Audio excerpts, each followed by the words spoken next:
ಭಾರತ್ ಮಾತಾ ಕಿ ಎರಡೂ ಕೈಗಳನ್ನು ಮೇಲಕ್ಕೆತ್ತಬೇಕು. ಘೋಷಣೆ ಹೇಗಿರ್ಬೇಕು ಅಂದ್ರೆ ಶತ್ರುಗಳ ಎದೆಯಲ್ಲಿ ಡವಡವದ ಸದ್ದು ಕೇಳಿಸ್ಬೇಕು. ಬೋಲೋ ಭಾರತ್ ಮಾತಾ ಕಿ, ಬೋಲೋ ಭಾರತ್ ಮಾತಾ ಕಿ. ವೇದಿಕೆ ಮೇಲೆ ಉಪಸ್ಥಿತಿರುವಂತಹ ವಿಶ್ವ ಹಿಂದೂ ಪರಿಷತ್ತಿನ ಮಾನ್ಯ ಗೋಪಾಲ್ ಜಿ ಅವರೇ ಹಾಗೂ ವಿಷ್ಣುಜಿ ಅವರೇ, ರಂಗನಾಥ್ ಜಿ ಅವರೇ, ದೇವರಾಜ್ ಜಿ ಅವರೇ, ನೆಚ್ಚಿನ ವಿಶ್ವ ಹಿಂದೂ ಪರಿಷತ್ತಿನ ಗಣ್ಯರೇ ಹಾಗೂ ನನ್ನ ನೆಚ್ಚಿನ ಅಣ್ಣ ತಮ್ಮಂದಿರೇ ಹಾಗೂ ಕಾರ್ಯಕರ್ತರೇ, ಫಸ್ಟ್ ಮೊದಲನೇದಾಗಿ ಈ ಪುಣ್ಯ ಭೂಮಿಯ ನಮಸ್ಕಾರ ಮಾಡಬೇಕು ಅಂತ ಬಯಸ್ತೀನಿ. ಯಾವ ಭೂಮಿಯಿಂದ 4 ಜನ ಹೋರಾಟಗಾರರನ್ನ ಅಯೋಧ್ಯೆಗಾಗಿ ಹೋರಾಟಕ್ಕೆ ಕಳಿಸಿ ಅವರ ಪ್ರಾಣವನ್ನು ಕೊಟ್ಟು ಅಯೋಧ್ಯೆಗಾಗಿ ಹೋರಾಟ ನಡೆಸಿದ್ರಲ್ಲ, ಅವರಿಗೆ ನಮ್ಮ ಮೊದಲನೇ ವಂದನೆಯನ್ನ ಸಲ್ಲಿಸ್ತೀವಿ. ನಾವಿಷ್ಟೊತ್ತು ಗಣೇಶನ ಉತ್ಸವವನ್ನು ಆಚರಿಸಿದ್ವಿ. ಗಣೇಶನ ಉತ್ಸವ ಅಂದ್ರೆ ಶೋಭಾಯಾತ್ರೆಯಲ್ಲಿ ಬಂದ್ವಿ. ಇಷ್ಟೊತ್ತು ನಾವು ಘೋಷಣೆಯನ್ನು ಕೂಗಿದ್ದು ತಾಯಿ ಭಾರತಿಗೆ ಜೈಕಾರವನ್ನು ಹಾಕಿದ್ವಿ, ತಾಯಿ ಭಾರತಿಗೆ ಜೈಕಾರವನ್ನು ಹಾಕಿದ್ವಿ. ಇದು ಹಿಂದೂ ಧರ್ಮದ ಶ್ರೇಷ್ಠತೆ. ನಾವು ದೇವರ ಮುಂದೆಯೂ ತಾಯಿ ಭಾರತಿಗೆ ಜೈಕಾರವನ್ನು ಹಾಕ್ತಿವಿ, ಅವಳೇ ನಮ್ಮ ಮೊದಲನೇ ತಾಯಿ ಅಂತ ಹೇಳ್ತೀವಿ. ಇದು ಈ ಧರ್ಮದ ಶ್ರೇಷ್ಠತೆ. ಯಾವುದಾದ್ರೂ ಮಸೀದಿಯಲ್ಲಿ, ಯಾವುದಾದ್ರೂ ಚರ್ಚ್ ನಲ್ಲಿ ತಾಯಿ ಭಾರತಿಗೆ ಜೈಕಾರವನ್ನು ಹಾಕ್ತಾರಾ? ಇದು ಈ ಧರ್ಮದ ಶ್ರೇಷ್ಠತೆ. ತಾಯಿ ಭಾರತಿ, ಎಲ್ಲ ದೇವತೆಗಳೇ ತಾಯಿ ಅಂತ ಹೇಳ್ತಾ ಗಣೇಶನ ಮುಂದೆ ತಾಯಿ ಭಾರತಿಗೆ ಜೈಕಾರವನ್ನು ಹಾಕ್ತಿವಲ್ಲ, ನಾವು ಈ ರಾಷ್ಟ್ರವನ್ನ ಕಟ್ಲಿಕ್ಕೆ ಮುಂದೆ ಬಂದಿರುವಂತ ಹಿಂದೂಗಳು. ನಾನಿಲ್ಲಿ ಬರ್ಬೇಕಾದ್ರೆ ಮೊದಲನೇದಾಗ ಪೊಲೀಸರು ಸಿಕ್ಕಿದ್ರು. ಪೊಲೀಸರನ್ನು ಕೇಳಿದೆ, ಹೇಗಿದ್ದೀರಿ ಅಂತ. ಹೇಗಿದ್ರಿ ನೀವು? ಇವತ್ತಿಷ್ಟು 4,500 ಜನದ ಉತ್ಸವ ನಡೀತಿದೆ ಅಂತ ಹೇಳಿದ್ರು. ಅವ್ರು ಹೇಳಿದ್ರು, ಸರ್ ಹಿಂದೂಗಳ ಕಾರ್ಯಕ್ರಮ ಇದು ಅಂತ ಹೇಳಿದ್ರು. ಪೊಲೀಸರಿಗೂ ಚೆನ್ನಾಗಿ ಗೊತ್ತು, ಹಿಂದೂಗಳ ಕಾರ್ಯಕ್ರಮ ಅಂದ್ರೆ ಯಾವತ್ತೂ ಶಾಂತಿಯನ್ನು ಕೆದರಲ್ಲ. ಮುಸಲ್ಮಾನರು 10 ಜನ ಇದ್ರೆ ಶಾಂತಿಯನ್ನು ಕೆದರ್ತಾರೆ ಅಂತ ಹೇಳಿ ಪೊಲೀಸರೇ ಹೇಳ್ತಾರೆ. ಹಿಂದೂಗಳ ಕಾರ್ಯಕ್ರಮ ಆದ್ರೆ 5,000 ಜನವನ್ನ ನಿಲ್ಲಿಸುವಂತ ನಮ್ಗೇನ್ ಸಮಸ್ಯೆ ಇಲ್ಲ. ಎಲ್ರು ನೋಡಿ ನಕ್ಕೊಂಡಿದ್ದಾರೆ, ಆರಾಮಾಗಿದ್ದಾರೆ, ಊಟ ಮಾಡ್ತಿದ್ದಾರೆ. ಇದೇ ಮುಸಲ್ಮಾನರು 10 ಜನ ಇಲ್ಲಿ ಇದ್ದಿದ್ರು ಕೂಡ ಪೊಲೀಸರು ನೋಡ್ತಿರ್ತಾರೆ, ನನ್ನ ಮಗ ಎಲ್ಲಿ ಕಲ್ಲು ಹೊಡಿತಾನೋ ಅಂತ. ಪೊಲೀಸರಿಗೆ ಒಂದನ್ನು ಹೇಳಿಕ್ ಬಯಸ್ತೀವಿ, ಪೊಲೀಸರೇ, ನಾವ್ ಯಾವತ್ತೂ ದೇಶದ ವಿರುದ್ಧ ಹೋಗಿಲ್ಲ, ನಾವ್ ಯಾವತ್ತೂ ಕಾನೂನು ವಿರುದ್ಧ ಹೋಗಿಲ್ಲ. ಕಾನೂನು ವಿರುದ್ಧ ಹೋರಾಟವನ್ನು ಮಾಡ್ತಿರುವಂತದ್ದು ಈ ದೇಶದ ಮುಸಲ್ಮಾನ ಕ್ರಿಶ್ಚಿಯನ್ರು, ಅವರ ಜೊತೆ ರಾಜಕಾರಣಿಗಳು. ಈ ರಾಜ್ಯದ ಮುಖ್ಯಮಂತ್ರಿ ನೆನಪಿಟ್ಕೋಬೇಕು, ಸೆಂಟ್ ಜಾರ್ಜ್ ಫೋರ್ಟ್ ಅಂದ್ರೆ ಅದು ಚರ್ಚ್ ಅಲ್ಲ, ಅದು ಒಂದು ಸಚಿವಾಲಯ ಅಂತ ಹೇಳಿ. ಪೊಲೀಸರನ್ನ ಇಟ್ಕೊಂಡು ಹಿಂದೂಗಳನ್ನ ನೀವೇನಾದ್ರೂ ಕಂಟ್ರೋಲ್ ಮಾಡ್ಲಿಕ್ಕೆ ಬಯಸಿದ್ದಾದ್ರೆ 92ರ ಏನ್ ಮೂವ್ಮೆಂಟ್ ಆರಂಭ ಆಗಿತ್ತು, ಮತ್ತೆ ಡಂಕಣಿ ಕೋಟೆಯಲ್ಲಿ ಅದೇ ಮೂವ್ಮೆಂಟ್ ಆರಂಭ ಆಗುತ್ತೆ. ನಮ್ಮನ್ನ ಪ್ರಶ್ನೆ ಮಾಡ್ಲಿಕ್ಕೆ ಬರ್ತಾರೆ ಜನ. ವಿಶ್ವ ಹಿಂದೂ ಪರಿಷತ್ತಿನ ಕಾರ್ಯಕರ್ತರನ್ನ ಯಾವಾಗ್ಲೂ ಕೇಳ್ತಾರೆ, ನಿಮ್ಮ ಪೊಲಿಟಿಕಲ್ ಅಜೆಂಡಾ ಏನು ಅಂತ ಹೇಳಿ.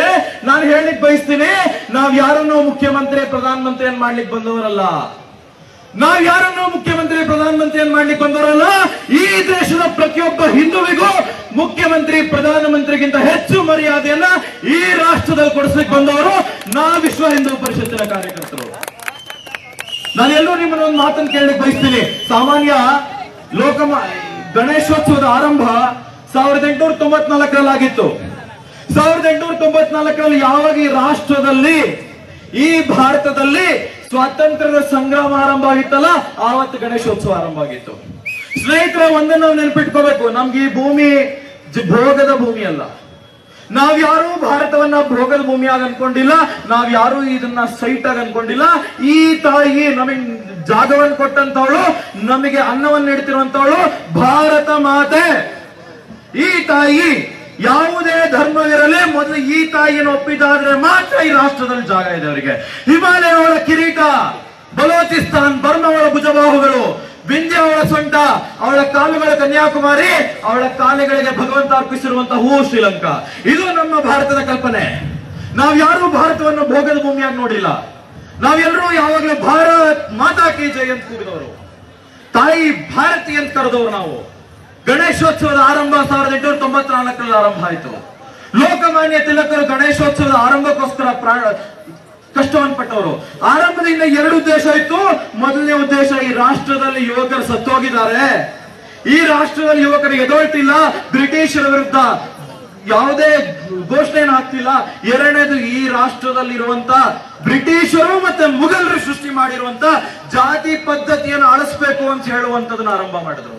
ಬಹುಶಃ ಲೋಕಮಾನ್ಯ ತಿಲಕರು ಸ್ವರ್ಗದಿಂದ ನೋಡ್ತಿರ್ಬಹುದು, ನಾವು ಜಾತಿ ಎಲ್ಲ ಬಿಟ್ಟಿದೀವಿ, ರಾಷ್ಟ್ರ ಧರ್ಮಕ್ಕೋಸ್ಕರ ಒಟ್ಟಿಗೆ ನಿಂತ್ಕೊಂಡಿದೀವಿ. ನಾವು ಹಿಂದೂಗಳು ನಮ್ಮ ಹಿಂದೂ ಧರ್ಮದಲ್ಲಿ ಯಾವತ್ತೂ ನಾವು ಜಾತಿ ಪದ್ಧತಿಯನ್ನು ನಂಬದವರಲ್ಲ.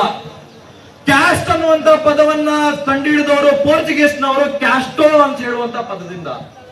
ಬ್ರಿಟಿಷರು ಇದನ್ನ ಒಡೆದಾಳುವ ನೀತಿಗೋಸ್ಕರ ನಮ್ಮನ್ನ ಏನ್ ಮಾಡಿದ್ರು, ಜಾತಿ ಜಾತಿ ಜಾತಿ ಅಂದ್ರು, ನಮ್ಮನ್ನ ಹೊಡೆದಾಕಿದ್ರು. ಬಹುಶಃ ಈಗಲಾದ್ರೂ ನನಗನ್ಸುತ್ತೆ ಗಣೇಶನ ವರದಿಂದ ನಾವೆಲ್ಲ ಒಗ್ಗಟ್ಟಾಗಿದ್ದೀವಿ, ಮತ್ತೆ ಎದೊಳ್ತಿದೀವಿ ಅಂತ ಹೇಳಿ. ಸ್ನೇಹಿತರೆ, ಮತ್ತೊಂದು ನನಗೆ ಯಾವಾಗ್ಲೂ ನೆನಪು ಬರುತ್ತೆ, ನಾವೆಲ್ಲರೂ ಸ್ವಾತಂತ್ರ್ಯದ ಬಗ್ಗೆ ಮಾತಾಡ್ತೀವಿ. 1947ರಲ್ಲಿ ಸ್ವಾತಂತ್ರ್ಯ ಬಂತು. ಈ ಮುಸಲ್ಮಾನರಿಗೆ ಯಾರಿದ್ರಲ್ಲ ಇವತ್ತಿಲ್ಲಿರೋರು, ಇವರ ಸೇಮ್ ಸಂತತಿಗೆ ಪಾಕಿಸ್ತಾನ ಅಫ್ಘಾನಿಸ್ತಾನದಲ್ಲಿದ್ರು. ಇವರೆಲ್ಲರೂ ಹೇಳಿದ್ರು ನಾವು ಬಹುಮತರಾಗಿದ್ದೀವಿ, ನಾವು ಜಾಸ್ತಿ ಜನಸಂಖ್ಯೆ ಇದ್ದೀವಿ, ನಮಗೊಂದು ಅರ್ಧ ಪೀಸ್ ಭಾಗ ಕೊಟ್ಬಿಡಿ ಅಂತ ಕೇಳಿದ್ರು. ಅವ್ರು ನಾಳೆ 10 ವರ್ಷದ ನಂತರ ಡೆಂಕಣಿ ಕೋಟೆಯನ್ನ ನಾವು ಜಾಸ್ತಿ ಜನ ಇದೀವಿ ಬಿಟ್ಕೊಡ್ತೀವಿ ಅಂದ್ರೆ ನೀವು ಬಿಟ್ಕೊಡ್ತೀರಾ? ನೀವು ಬಿಟ್ಕೊಡ್ತೀರಾ? ನೀವು ಬಿಟ್ಕೊಡ್ತೀರಾ? ಈ ಒಗ್ಗಟ್ಟು ನಮ್ಮಲ್ಲಿರ್ಬೇಕು. ನಮ್ಮ ಹೋರಾಟ ಈ ಒಗ್ಗಟ್ಟಿನಿಂದ ಆಗ್ತಿದೆ. ತಮಿಳುನಾಡು ಒಂದು ಒಳ್ಳೆ ಹೈ ಡ್ರಾಮಾ ಆರಂಭ ಆಗಿದೆ, ದ್ರಾವಿಡ ಕಳಗಂ ಕಕ್ಷಿ ಅಂತ ಹೇಳಿ. ಇವ್ರು ಯಾವ ದೇವರು ಇಲ್ಲ ಅಂತ ಹೇಳ್ತಾರೆ. ನಾನು ಆ ವೀರಮಣಿ ಅನ್ನುವಂತ ವ್ಯಕ್ತಿಯನ್ನು ಕೇಳ್ತೀನಿ, ವೀರಮಣಿ ಅಲ್ಲ ಇಲ್ಲ ಅಂತ ಹೇಳು, ಯೇಸು ಇಲ್ಲ ಅಂತ ಹೇಳು, ನಿನಗೆ ಧೈರ್ಯ ಇದ್ರೆ ಬಾ ರೋಡಿಗೆ. ನೀನು ಯಾವತ್ತೂ ಮುಸಲ್ಮಾನ ಇಲ್ಲ ಅಂತ ಹೇಳಲ್ಲ, ನೀನ್ ಯಾವತ್ತೂ ಜೀಸಸ್ ಇಲ್ಲ ಅಂತ ಹೇಳಲ್ಲ. ಅದನ್ನು ಕೇಳಿದ್ರೆ ಕೋಮು ಗಲಭೆ ಅಂತ ಹೇಳ್ತಿಯಲ್ಲ ವೀರಮಣಿ, ಯಾಕೆ ಹಿಂದೂಗಳು ನಿನಗೆ ಉತ್ತರ ಕೊಡಲ್ಲ ಅಂತ ಹೇಳಿ ನಂಬಿಕೆನಾ? ರಾಮ ಹುಟ್ಟಿದ ಸರ್ಟಿಫಿಕೇಟ್ ನ ಕೇಳ್ತಾನೊಬ್ಬ ಯೋಗ್ಯ. ರಾಮ ಹುಟ್ಟಿದ ಸರ್ಟಿಫಿಕೇಟ್ ನ ಕೇಳುವನಿಗೆ ನಾನು ಕೇಳ್ತೀನಿ, ಪೈಗಂಬರ್ ಹುಟ್ಟಿದ ಸರ್ಟಿಫಿಕೇಟ್ ನ ಕೇಳಲಿಕ್ಕೆ ನಿಮಗೆ ಧೈರ್ಯ ಇದೆಯಾ? ಯೇಸು ಕ್ರಿಸ್ತ ಹುಟ್ಟಿದ ಸರ್ಟಿಫಿಕೇಟ್ ನ ಕೇಳಲಿಕ್ಕೆ ನಿನಗೆ ಧೈರ್ಯ ಇದೆಯಾ? ಇದೆರಡನ್ನೂ ಕೇಳಲ್ಲ. ಯಾಕೆ? ಹಿಂದೂಗಳು ಗಟ್ಟಿಲ್ಲ. ಈಗ ವಿಷ್ಣುಜಿ ಹೇಳ್ತಿದ್ರು ಲವ್ ಜಿಹಾದ್, ಲವ್ ಜಿಹಾದ್. ಡೆಂಕಣಿ ಕೋಟೆಯ ಮಸೀದಿಗಳಲ್ಲಿ ಉರ್ದುವಲ್ಲಿ ಹೇಳ್ತಾರೆ ಲವ್ ಜಿಹಾದ್ ಅಂತ ಹೇಳಿ. ನಾನು ಅವ್ರಿಗೆ ಹೇಳಲಿಕ್ಕೆ ಬಯಸ್ತೀನಿ, ಸ್ವಾಮಿ ನಾವು ಇಷ್ಟವರೆಗೂ ರಾಮನ ಮಾತ್ರ ಆದರ್ಶವಾಗಿ ತಗೊಂಡಿದೀವಿ, ಒಬ್ಬಳೆ ಹೆಂಡತಿ ಅಂತ ಹೇಳಿ. ನಾನೇನಾದ್ರೂ ಕೃಷ್ಣನ ಆದರ್ಶವಾಗಿ ತಗೊಂಡ್ರೆ ನಿಮಗೆ ಮದುವೆ ಆಗ್ಲಿಕ್ಕೆಲ್ಲ ನೋಡ್ಲಿಕ್ಕೂ ಒಬ್ಬ ಹೆಣ್ಮಗ ಸಿಗಲ್ಲ. ಇದು ನಮ್ಮ ಶಕ್ತಿ, ಇದು ನಮ್ಮ ಶಕ್ತಿ. ನಾವಿಷ್ಟರವರೆಗೂ ರಾಮನ ಮಾತ್ರ ಆದರ್ಶವಾಗಿ ತಗೊಂಡಿದೀವಿ, ಕೃಷ್ಣನ ಆದರ್ಶವಾಗಿ ತಗೊಳ್ಳುವಂತದನ್ನ ದಯವಿಟ್ಟು ಕಲ್ಪನೆ ಮಾಡ್ಕೋಬೇಡಿ. ನಾನಿಲ್ಲಿ ಬರ್ಬೇಕಾದ್ರೆ ನನಗೊಬ್ರು ಹೇಳಿದ್ರು, ನಾನು ಅವ್ರಿಗೆ ಕೇಳಿದೆ, ಯಾಕ್ರಿ ಕರುಣಾನಿಧಿಗೆ ರಾಮನ್ ಕಂಡ್ರೆ ಆಗಲ್ಲ ಅಂತ ಹೇಳಿ. ಯಾಕ್ರಿ ಕರುಣಾನಿಧಿಗೆ ರಾಮನ್ ಕಂಡ್ರೆ ಆಗಲ್ಲ ಅಂದಿದ್ದಕ್ಕೆ ಅವ್ರು ಹೇಳಿದ್ರು, ಸಾರ್ ಹಿಂದೂ ಧರ್ಮದಲ್ಲಿ ರಾಮ ಮಾತ್ರ ಆದರ್ಶ, ಒಬ್ಬಳೇ ಹೆಂಡತಿ ಅಂತ. ಹಿಂದೂ ಧರ್ಮದ ಆದರ್ಶ ಒಬ್ಬಳೇ ಹೆಂಡತಿ ಅಂತ ಹೇಳಿ. ಆದ್ರೆ ಮುಸಲ್ಮಾನರ ಕುರಾನ್ ಹೇಳುತ್ತೆ ಹಮ್ 5 ಹಮ್ 25, ನಾವು 4 ನಮ್ಮ ಜೊತೆ 40 ಅಂತ ಹೇಳಿ. ನಾನು ಹೇಳಲಿಕ್ಕೆ ಬಯಸ್ತೀನಿ ಕರುಣಾನಿಧಿ ಅವರೇ, ನೀವು ಅನ್ಕೊಳ್ತಿರುವಂತ ಹಿಂದೂಗಳು ನಿಮ್ ಕಾಲಕ್ಕೆ ಹೊರಟೋಗಿದ್ದಾರೆ. ಈಗಿರುವಂತ ಹಿಂದೂಗಳು ಮತ್ತೆ ರಾಮ ಜನ್ಮಭೂಮಿಯಲ್ಲಿ ರಾಮನ ದೇವಸ್ಥಾನವನ್ನು ಕಟ್ಟಲಿಕ್ಕೆ ಹೋರಾಟವನ್ನು ನಡೆಸುತ್ತಿರುವಂತಹ ಹಿಂದೂ ಸ್ನೇಹಿತರೆ. ಹೋರಾಟ ದೇವಸ್ಥಾನದಲ್ಲ, ಹೋರಾಟ ದೇವಸ್ಥಾನದಲ್ಲ, ಹೋರಾಟ ಜನ್ಮ ಭೂಮಿಯದ್ದು. ನಾನು ಕೇಳ್ತೀನಿ, ಈ ಕರುಣಾನಿಧಿ ಹುಟ್ಟಿದ್ದು ತಿರುವಣ್ಣಾಮಲೆಯಲ್ಲಿ. ಸ್ವಾಮಿ, ನೀವೇನಾದ್ರೂ ತಿರುವಣ್ಣಾಮಲೆಯನ್ನಾದ್ರೂ ಶಿಫ್ಟ್ ಮಾಡ್ಕೊಳಕ್ಕಾಗತ್ತಾ? ನೀವೇನಾದ್ರೂ ನಿಮ್ ಜನ್ಮಭೂಮಿಯನ್ನು ಶಿಫ್ಟ್ ಮಾಡ್ಕೊಳಕ್ಕಾಗತ್ತಾ? ನಾವು ದೇವಸ್ಥಾನವನ್ನು ಎಲ್ಲಿ ಕೇಳಿದ್ವಿ? ರಾಮ ಜನ್ಮಭೂಮಿಯಲ್ಲಿ ಕೇಳಿದ್ವಿ. ನೆನಪಿಟ್ಕೊಳ್ಳಿ, ಇಂಟೆಲಿಜೆನ್ಸ್ ರಿಪೋರ್ಟ್ ಬರೀತಿರೋರೆ, ನೀವು ಬನಾಯಂಗೆ ಮಂದಿರ ಹಾಡು ನಿಷೇಧ ಮಾಡಬಹುದು, ಬಿಟ್ರೆ ಮಂದಿರವನ್ನ ಕಟ್ಟೋದಲ್ಲ. ನೀವ್ ಏನೇ ಮಾಡಿದ್ರು ಅಲ್ಲಿ ಅಯೋಧ್ಯೆಯಲ್ಲಿ 73 ಎಕರೆಯಲ್ಲಿ ರಾಮ ಮಂದಿರ ಹಾಗೇ ಆಗುತ್ತೆ. ಈ ದೇಶದಲ್ಲಿ ಎಲ್ಲೂ ಬಾಬರ್ ಹೆಸರಲ್ಲಿ ಒಂದು ಮಸೀದಿ ಆಗಕ್ಕೆ ನಾವು ಬಿಡಲ್ಲ. ನಾನೊಂದು ಕೇಳಲಿಕ್ಕೆ ಬಯಸ್ತೀನಿ, ಬಾಬರ್ ಪೆಟ್ರೋಲ್ ಟ್ಯಾಂಕ್ ಎತ್ಕೊಂಡು ಬಂದ್ ಮಸೀದಿಯಲ್ಲಿ ನಮ್ಮ ರಾಮನ ದೇವಸ್ಥಾನವನ್ನು ಧ್ವಂಸ ಮಾಡಿದ್ದ. ಟ್ಯಾಂಕ್ ಎತ್ಕೊಂಡು ಬಂದ್ ದೇವಸ್ಥಾನವನ್ನು ಧ್ವಂಸ ಮಾಡಿದ್ದ. ಅವನು ಭಾರತದ ಮಿತ್ರನ ಶತ್ರುನ? ಭಾರತದ ಮಿತ್ರನ ಶತ್ರುನ? ಅವನ್ ನಮ್ಮ ದೇವಸ್ಥಾನವನ್ನ ಹೊಡೆದ. ಅವನ್ ನಮ್ಮ ಮಿತ್ರನ ಶತ್ರುನ? ಏನೋ ಶತ್ರುವಿಗೆ ಸಪೋರ್ಟ್ ಕೊಡೋನೇನೋ? ಮುಸಲ್ಮಾನರ ನೆನಪಿಟ್ಕೊಳ್ಳಿ, ಬಾಬರ್ ಬಂದಿದ್ದು ಈ ದೇಶದ ವಿರುದ್ಧ. ಅವನು ಈ ದೇಶದ ಶತ್ರು. ಅವನಿಗೆ ನೀವು ಸಪೋರ್ಟ್ ಮಾಡಬೇಕು ಅಂದ್ರೆ ಹಿಂದೂಗಳು ಎದುರಾಗಿ ನಿಂತ್ಕೊಳ್ಳಿಕ್ ರೆಡಿ ಇದೀವಿ.